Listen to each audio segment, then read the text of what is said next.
Listen to AM 560 The Answer online at 560theanswer.com, on the AM 560 mobile app, on your Alexa-powered smart speaker, and on TuneIn, iHeart, and on Odyssey.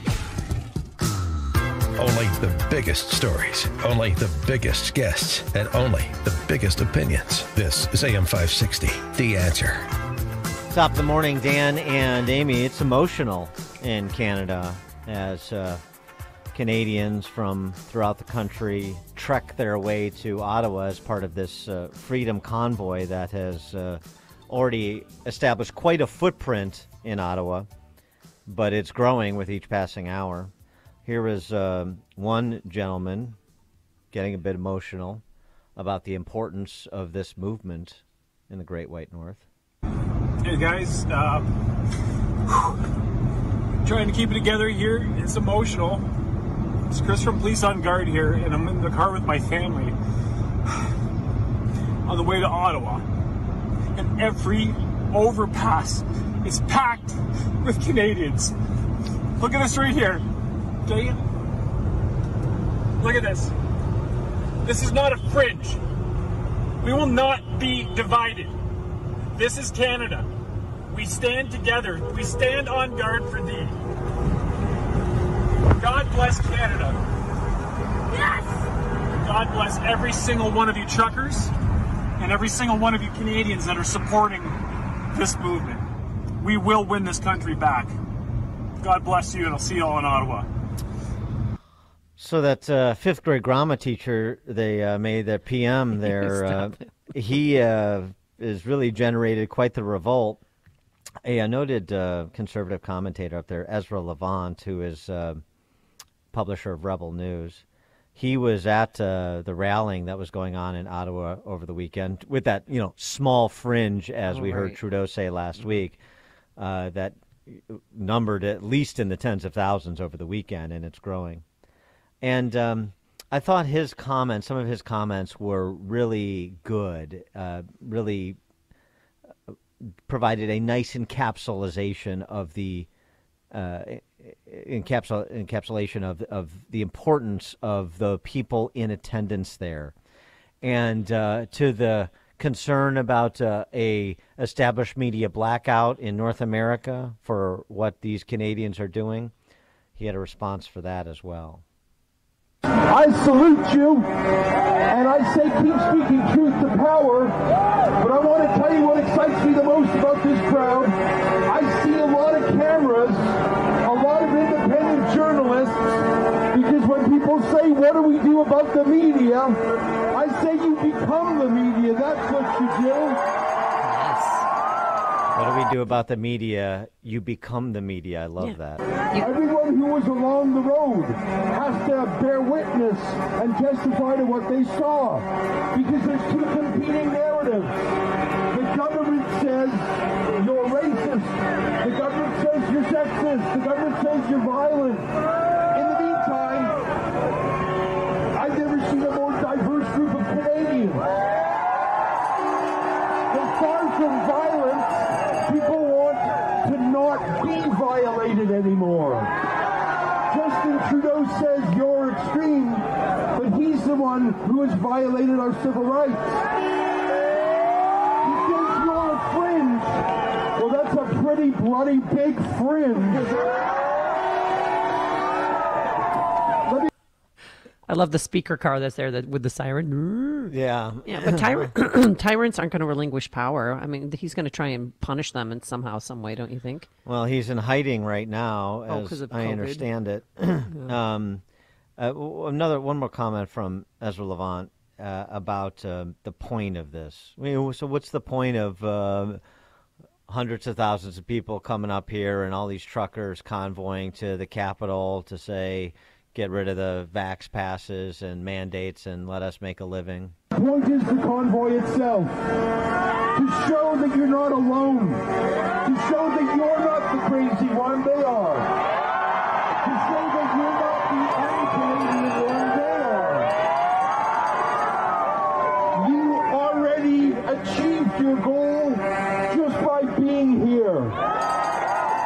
And the fact that millions of dollars came into the GoFundMe for the truckers, even if they they would have canceled that, it was still a success because it was a measurement of how much people cared. You have succeeded just by being here. 90% of life is showing up. For more on this, we're pleased to be joined by our old friend Jerry Agar, who is a radio talker on News Talk 1010 in Toronto. His show 8 to 11 a.m. He broadcast in Chicago. We were with him for a while over at WLS for a bit as part of his career, but he's in Toronto. He hails from Canada. For some more color on what's happening in that capital city and in the country. Jerry, thanks for joining us again. Appreciate it. Thanks for having me. I want to respond, first of all, to this. You mentioned that that the Prime Minister called it fringe, which was really interesting because this is a highly vaccinated country. 90% of Canadians are double vaxxed, and more are being triple vaxxed all the time. So there's support for vaccinations. But when only 10% are unvaccinated and 28% say the truckers should be able to cross the border unvaccinated, that 28% of support for that one issue of this thing is higher than the amount of support for the Prime Minister right now. So if he thinks that's fringe, he should step down. Yeah, right. Well, no, it's and it's interesting too because this is happening in Canada like it's happening here with people like Trudeau, which is to say, if you're there, they make no distinction between being anti-vax mandate, anti-vax pass, and being anti-vaccine. Well, that's right, because I have been really critical of policies of late that are closing down restaurants and all kinds of vaccine mandates about work, etc. And I'm a triple vaxxed person. I think that I get callers with anti-vax arguments that are so stupid it just makes my head spin.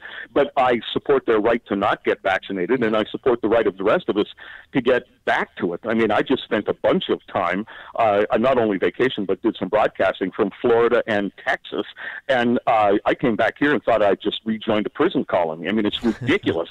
Today they're celebrating because they might open the restaurants to 50% capacity. Like, and we're 90% vaccinated, and we're still under these mandates. So this isn't just about the truckers going across the border. If that's what it was, there might not be the support that there was. It's the generalized frustration going on in this country. And I'm sure that Dan and Amy, you can understand this.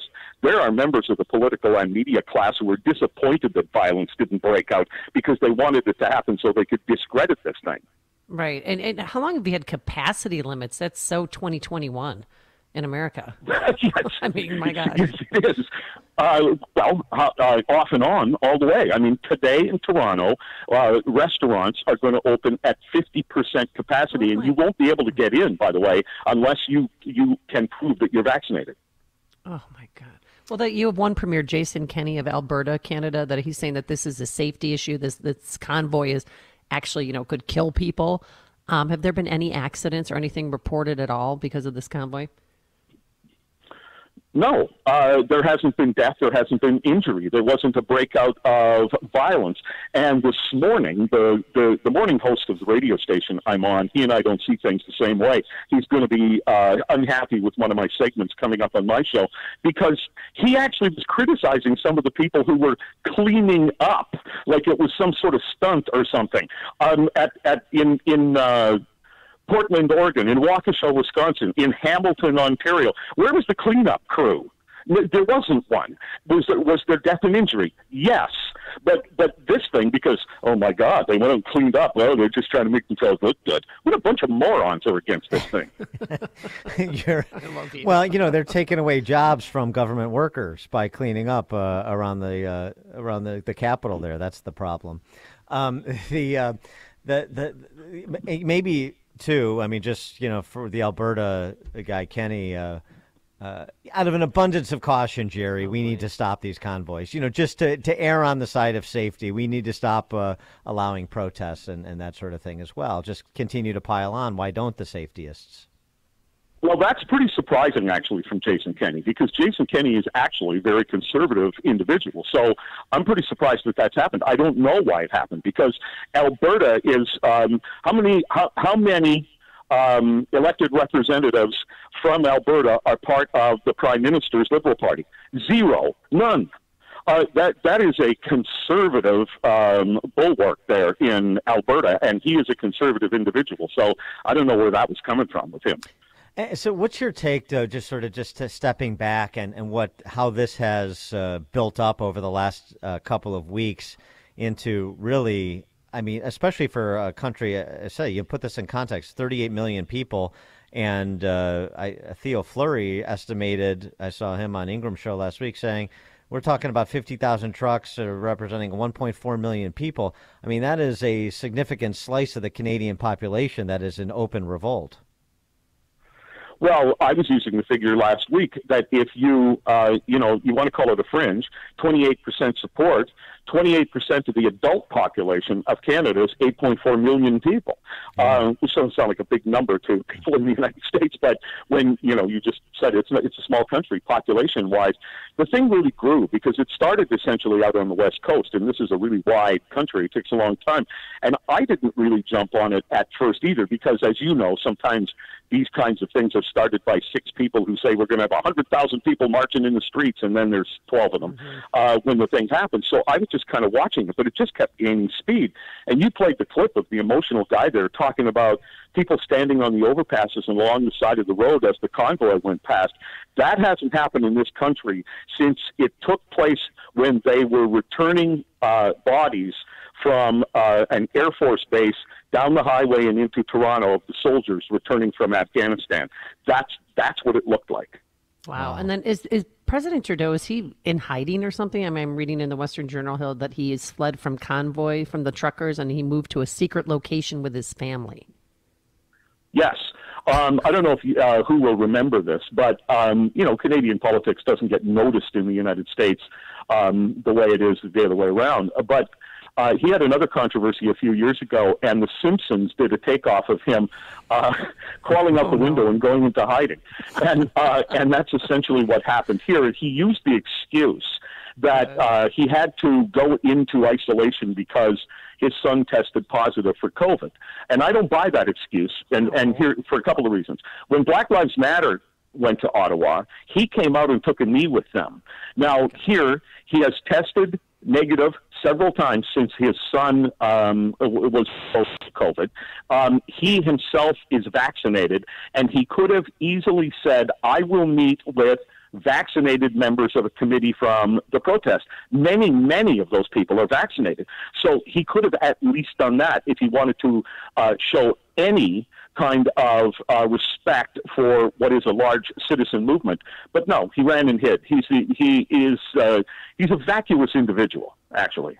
When he met with Black Lives Matter and knelt with them, was he in blackface at the time? By any chance? You're asking about Canada's first black prime minister? Yes, I am. Temporarily black. It was hard to tell because he was wearing a big black mask, so I'm not sure. Right. So how do you see this playing out? I mean, even if Trudeau digs in, some other politicians up in Canada must be a little bit nervous that the worm has turned on this if they have been, practicing COVIDians to this point. I was being critical of reopening the restaurants at only 50%, but I don't believe it's entirely a coincidence that this Monday morning they are reopening gyms and restaurants and hair salons and places that have been either heavily restricted or closed down. I think that they rolled through Ontario on most of Ontario on the way to Ottawa, which included right through Toronto here, where the government of Ontario is situated, and I think it did have impact on them. We have, if not a conservative, certainly a populist government in Ontario, and I think that they put their finger up to the wind and said, we got to do something here. All right. Well, just, tell them to be careful. You don't want the Canadian socialists to model the Democrat socialists in D.C. and set up a 131 commission and start rounding people up and subpoenaing phone records and so on and so forth from those convoyists there in Ottawa. Jerry Agar. Yeah. I'm sorry. Go ahead, Jerry. No, that's all right. You'll leave that one alone. Yeah, better. Smart. There's a guy who's interested in preserving his career. Yes. Jerry Agar, radio talker, News Talk 1010 in Toronto, 8 to 11 a.m. every morning. Jerry, thanks as always. Appreciate it. Yeah, always good to talk to you guys. Thanks. All right. Thanks, Jerry. And he joined us on our turnkey.pro answer line. It's like a hot, steaming cup of information to start your day. It's Chicago's Morning Answer on AM 560. The Answer. The Lou Dobbs Financial Report is brought to you by Signature Bank, helping local businesses succeed. Visit signaturebank.bank for your commercial banking needs. I'm Lou Dobbs. Tensions on Ukraine's border threatening to widen the supply chain crisis, and automaker Stellantis suspends its vaccine mandate. Those stories next. Here's some great news. If you missed the deadline to sign up for health insurance, or if, like a lot of people, you just have a plan you're not happy with, you still have a choice. It's called MediShare. It's a Christian healthcare sharing program. There are more than 400,000 members now.